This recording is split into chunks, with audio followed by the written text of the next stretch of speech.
बिस्मिल्लाहिर्रहमानिर्रहीम। अस्सलाम वालेकुम। आप सब लोगों को अपने चैनल पर खुश आमदीद कहती हूँ। उम्मीद करती हूँ आप सब लोग खैरियत से होंगे।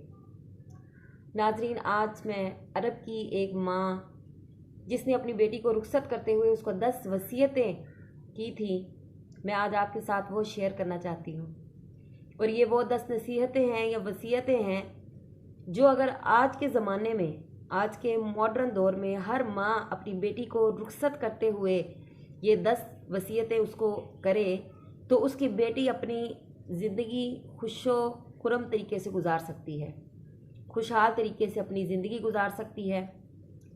एक औरत जो होती है वो सिर्फ़ एक घर नहीं बल्कि पूरे ख़ानदान की तरबियत करती है। अगर औरत बहुत तरीके के साथ, दानिशमंदी के साथ अपने घर को चलाने की कोशिश करे तो वो पूरे ख़ानदान को जोड़ कर रख सकती है।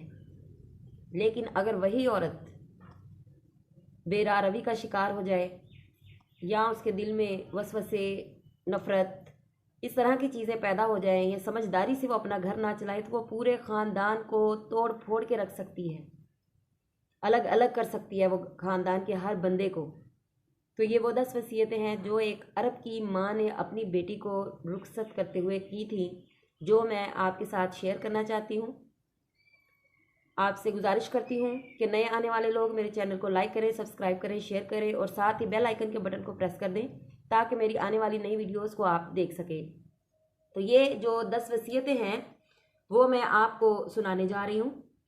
पहली वसीयत माँ ने क्या की?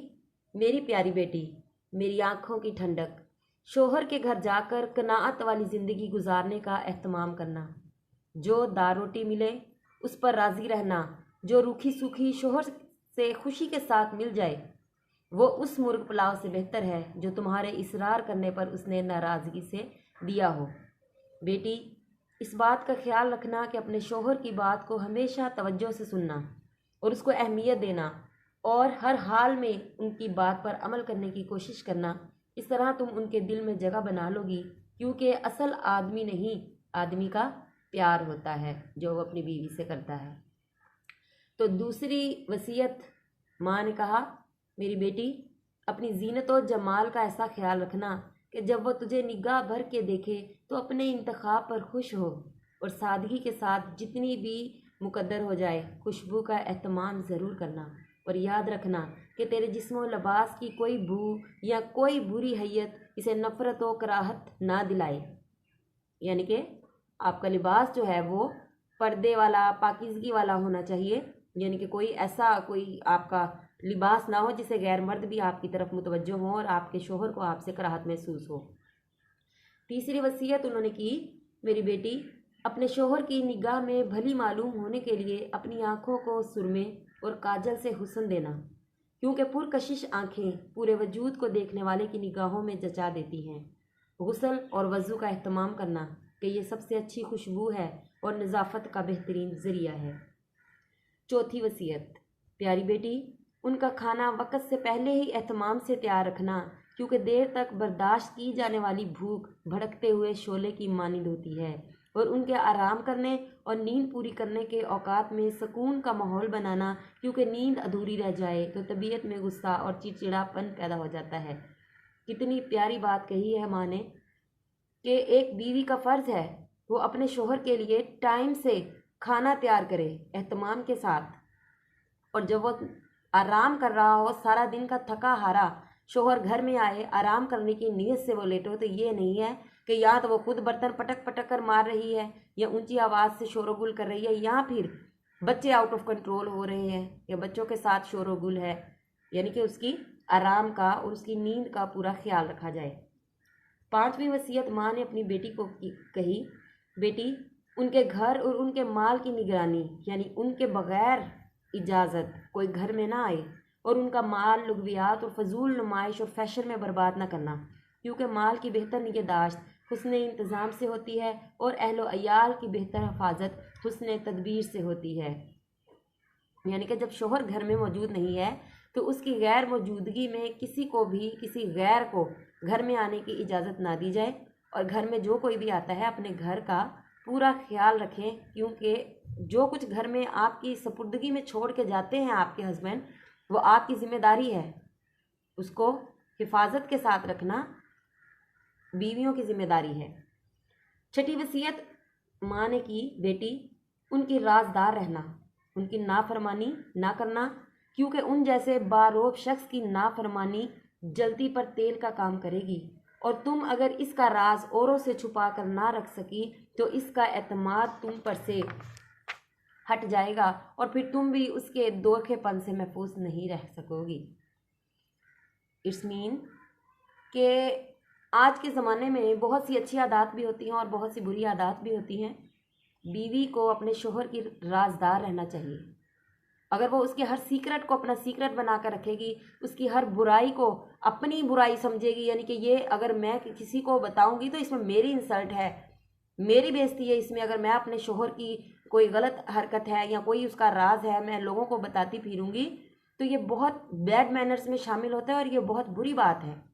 शोहर को अपनी बीवी पर इतना एतमाद और इतना यकीन होना चाहिए कि आंखें बंद करके विदाउट एनी हेजिटेशन वो अपनी बीवी से अपनी हर बात शेयर कर सके, चाहे वो उसके ऑफिस की हो, उसके कारोबार की हो, या चाहे उसकी कोई और पर्सनल बात हो, जैसी भी बात हो, उसको इतना यकीन होना चाहिए अपनी बीवी के कि मेरी ये बात, मेरा ये राज ये दूसरों तक नहीं जाएगा, इसके दिल में, इसके सीने में दफन हो जाएगा मेरा ये राज। इतना यकीन होना चाहिए एक शोहर को अपनी बीवी पर, और ये सिर्फ बीवी ही कर सकती है कि अपना यकीन किस तरह से उसने बनाना है। 8वीं वसीयत, बेटी जब वह किसी बात पर गमगीन हो तो अपनी किसी खुशी का इजहार उनके सामने न करना, यानी उनके गम में बराबर की शरीक रहना। शोहर की किसी खुशी के वक्त अपने छुपे हुए गम के असरात चेहरे पर न लाना, और ना शोहर से इनके किसी रवैये की शिकायत करना, उनकी खुशी में खुश रहना, और वरना तुम इनके कल्ब को मकदर करने वाली शुमार होगी। यानी कि जब शोहर परेशान है तो उसकी परेशानी में बराबर की शरीक बने, अगर शोहर खुश है तो उसकी खुशी में बराबर की शरीक हों। 9वीं वसीयत माँ ने अपनी बेटी को की, बेटी अगर तुम उनकी निगाहों में काबिल तकरीम बनना चाहती हो, यानी कि इज़्ज़त हासिल करना चाहती हो उनकी निगाह में, तो उनकी इज़्ज़त और एहतराम का खूब ख्याल रखना और उनकी मर्जियात के मुताबिक चलना, तो उनको भी हमेशा हमेशा अपनी ज़िंदगी के हर मरहले में अपना बेहतरीन रफ़ीक पाओगे। यानी कि अगर हम ओबीडियंट हैं, अपने हस्बैंड के ताबेदार हैं, वफादार हैं, उनके कहे पर चलेंगे, जहाँ से जाने से रोका वहाँ से रुक जाएं, जहाँ पे जाने का कहा वहाँ पे चले जाएं, घर में लड़ाई झगड़ा फसाद ये मत करें कि मेरे मुंह से जो बात निकल गई है ये हरफ आखिर है, मैंने इसको पूरा करना है। अगर आप अपने शोहर के कहे हुए पर चलेंगी, ज़िंदगी गुजारेंगी, तो आपका शोहर जो है वो आपसे राज़ी हो जाएगा और आपके लिए एक बेहतर हम सफ़र साबित होगा। 10वीं वसीयत, प्यारी बेटी मेरी इस नसीहत को पल्लू से बांध लो और इस पर गिरह लगा लो कि जब तक तुम उनकी खुशी और मर्जी की खातिर कई बार अपना दिल नहीं मारोगी, इनकी बात ऊपर रखने के लिए, ख्वाह तुम्हें पसंद हो या नापसंद, ज़िंदगी के कई मरहलों में अपने दिल में उठने वाली ख्वाहिशों को दफन नहीं करोगी, इस वक्त तक तुम्हारी ज़िंदगी में भी खुशियों के फूल नहीं खिलेंगे। ऐ मेरी प्यारी बेटी, लाडली बेटी, इन नसीहतों के साथ मैं तुम्हें अल्लाह के हवाले करती हूँ। अल्लाह ताला ज़िंदगी के तमाम मरहलों में तुम्हारे लिए खैर मुकद्दर फरमाए और हर बुराई से तुमको बचाए, आमीन। ये हैं वो 10 नसीहतें जो माँ ने अपनी बेटी को रुखसत होते हुए की थी, और अगर बेटी इन 10 वसीयतों पर अमल करेगी तो ज़िंदगी के हर पहलू में, हर अमल में कामयाबी से, खुशी के साथ अपनी ज़िंदगी गुजारेगी। मैं गुजारिश करती हूँ आज की माँओं से, आज की बीवियों से मैं रिक्वेस्ट करती हूँ कि इन वसीयतों पर अमल करें। अपने घरों में खुशो खुरम रहना चाहती हैं, सुकून का माहौल वो रखना चाहती हैं, तो इन वसीयतों को ज़रूर अमल में लाएं। बेशक मॉडर्न दौर है ये, लेकिन हस्बैंड वाइफ का रिश्ता वही है। अगर हम सुन्नत रसूल के मुताबिक, इस्लाम के मुताबिक अपनी ज़िंदगी को गुजारें इस मॉडर्न दौर में भी, तभी हम कामयाबी के साथ ज़िंदगी गुजार सकते हैं। ये नहीं है कि आज की औरत ये कहे कि मैं आज़ाद हूँ या मेरा जिस्म मेरी मर्ज़ी, नहीं, ये आपकी मर्ज़ी बिल्कुल नहीं है। एक औरत अपने साथ 4 मर्दों को जहन्नम की आग में लेके जा सकती है अगर वो बेपर्दा बाहर घूमे तो।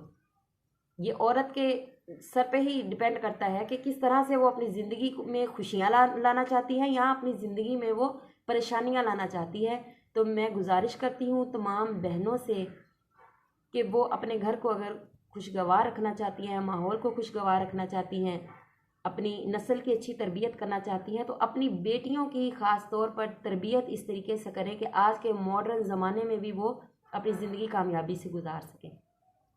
उम्मीद करती हूँ आप लोगों को मेरी ये वीडियो पसंद आई होगी। दोबारा हाजिर होंगे अपनी नई वीडियो के साथ, तब तक के लिए इजाज़त चाहती हूँ। अल्लाह हाफिज़।